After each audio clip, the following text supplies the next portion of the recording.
On our wedding night, my mother-in-law burst into our honeymoon suite, her face flushed with fury. "You two need to sleep in separate rooms," she screamed. My husband, Alex, just chuckled and responded, "Actually, I have a better idea." Her expression shifted to one of shock as he handed her a thick envelope.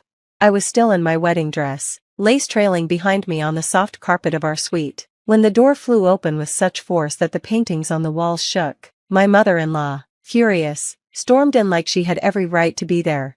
"You need to sleep in separate rooms," she shouted, her face flushed and eyes wide with anger. For a moment, I thought she was joking and laughed. After all, it was our wedding night, but then I saw her posture, her grip on the doorframe tight as if she was about to physically drag me away from her son. That's when I realized this was serious.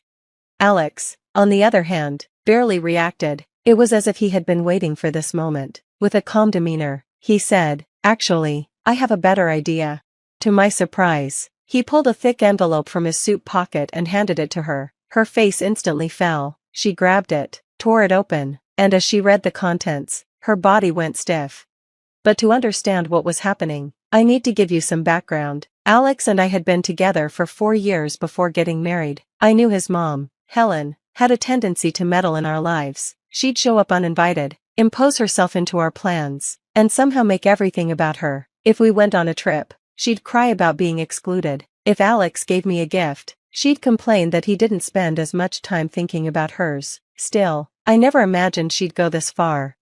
During wedding planning, things only got worse. She hated everything I chose, the venue, my dress, the food. She even tried to change my bouquet behind my back, calling the florist and requesting flowers of her choice. But Alex had my back. Time and time again, he told her, "Mom, this is our wedding, not yours." She'd back off for a while, but I knew she was just biding her time.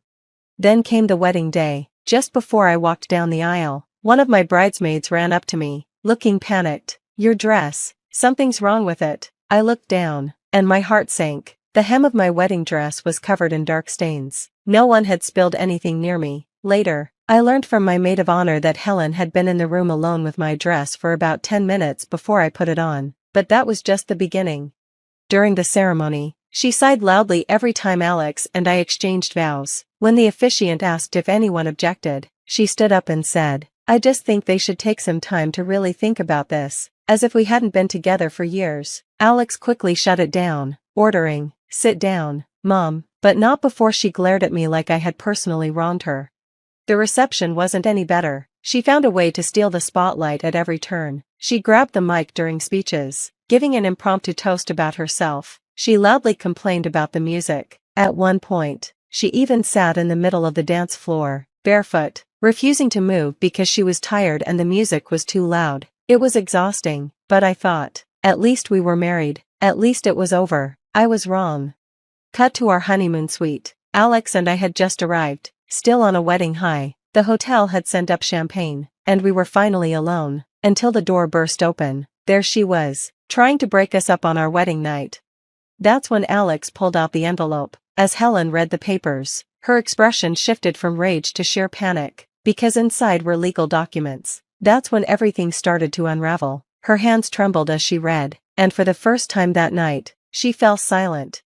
I had no idea what was in that envelope, but I knew it was important. Helen's mouth opened, then closed. She looked at Alex with a mix of anger and desperation. "You wouldn't," she started, but Alex leaned back against the dresser, his arms crossed. "I already did." Here's what happened. About a month before the wedding, Helen had pulled one last stunt. She called Alex's boss and told him that Alex was thinking of quitting. She even claimed he was emotionally unstable and needed a break. She lied to sabotage his career, thinking that if he lost his job, he'd be forced to move back home with her. But it backfired. Alex's boss called him directly, confused, and Alex immediately realized it was Helen's doing. That was the last straw. He cut contact with her without warning. She must have realized how far she had gone, because the next week, she called me, crying and begging me to convince him to talk to her. I refused, and she retaliated, sabotaging the wedding, ruining my dress, and publicly humiliating me. Then, she broke into our honeymoon suite to try to control us like we were children. But Alex had been prepared.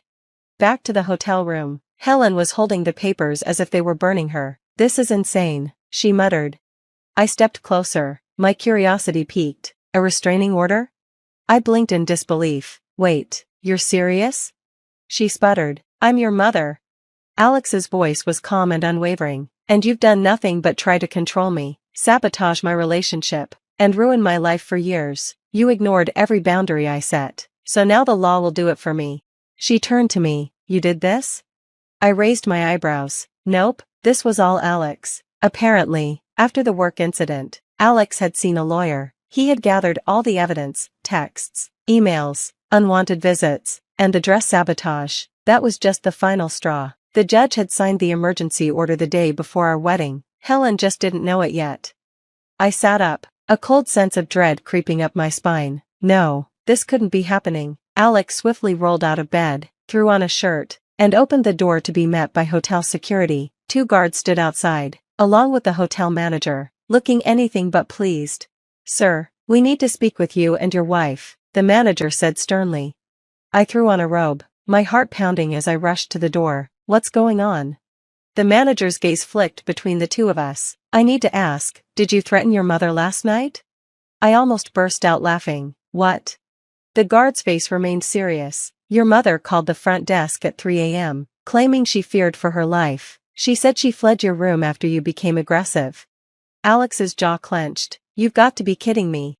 She claimed you were holding her against her will in your honeymoon suite. My stomach plummeted. That's when I noticed one of the guards holding a set of room keys. If we hadn't opened the door, they would have entered our room. She said she left some of her belongings inside. The manager continued. She insisted she needed a way to get back in. My gut twisted. Helen had actually tried to get security to open our room and frame Alex. Alex ran a hand over his face. Let me guess, she's not here anymore? The manager hesitated. She checked out early this morning. Of course she did. After causing all this trouble, she runs away, Alex muttered, shaking his head in disbelief. Alex took a deep breath. Did she provide any proof? The manager looked uncomfortable. She was very upset. She had scratches on her arms.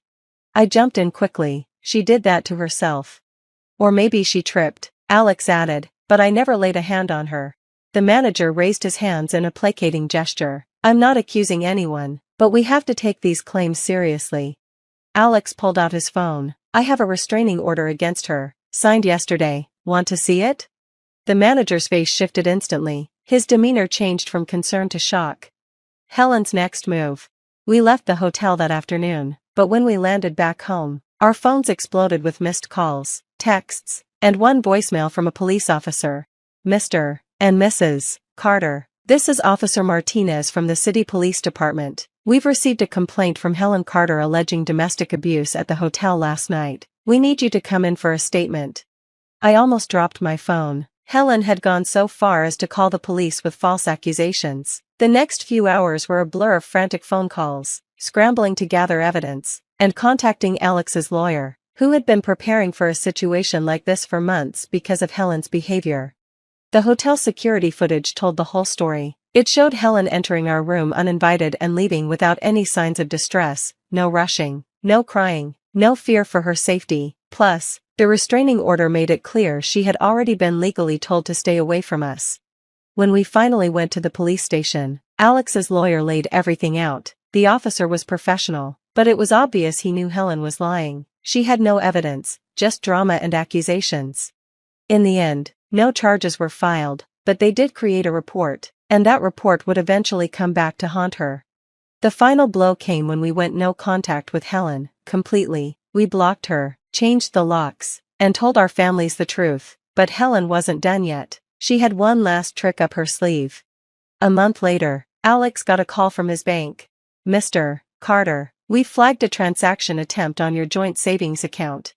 Alex's face went pale. We didn't have a joint savings account, but guess who did? Helen. It turned out that years ago, when Alex first got a job in college, his mom helped him open his first bank account, but somehow, she had never removed her name from it. Now, she was trying to withdraw $10,000 from what she thought was our honeymoon fund. Alex had forgotten all about the account. He never used it, but Helen had been waiting for the moment when she could steal from us, and this time, she left behind undeniable evidence.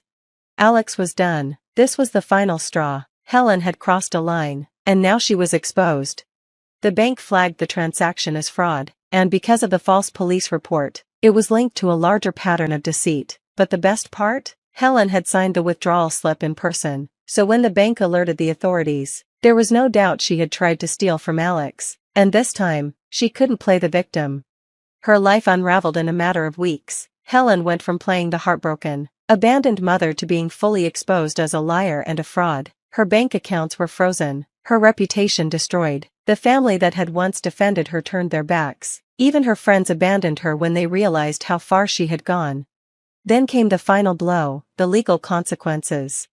When Alex's lawyer suggested we dig deeper, we did, and what we found was shocking. Helen had been hiding a long list of skeletons, unpaid debts, credit card fraud, she'd opened a card in Alex's name when he was in college, and government benefits fraud. She'd been falsely claiming financial hardship while secretly taking money from family members. The fraud investigation brought everything to light, and Helen ended up owing tens of thousands in fines and penalties. The cherry on top? The day we found out she had lost her house, Alex and I actually celebrated, not out of cruelty, but because for years, she had manipulated, controlled, and hurt everyone around her. Now, she had no one left to manipulate. Final revenge. A year later, we were sitting in our beautiful new home, far removed from Helen's chaos, when we received a letter from her. She had nothing left, no home, no friends, no money. She begged Alex for forgiveness, saying she had learned her lesson and just wanted to be part of our lives again. Alex read the letter, then tossed it in the trash without a word. I smiled. We had won, not through confrontation or shouting, but by letting Helen destroy herself. And the best part? Alex and I used the honeymoon fund, the one Helen tried to steal, and booked the most luxurious trip of our lives. This time, Helen was nowhere in sight. Thanks for watching, see you next time, and stay stunned.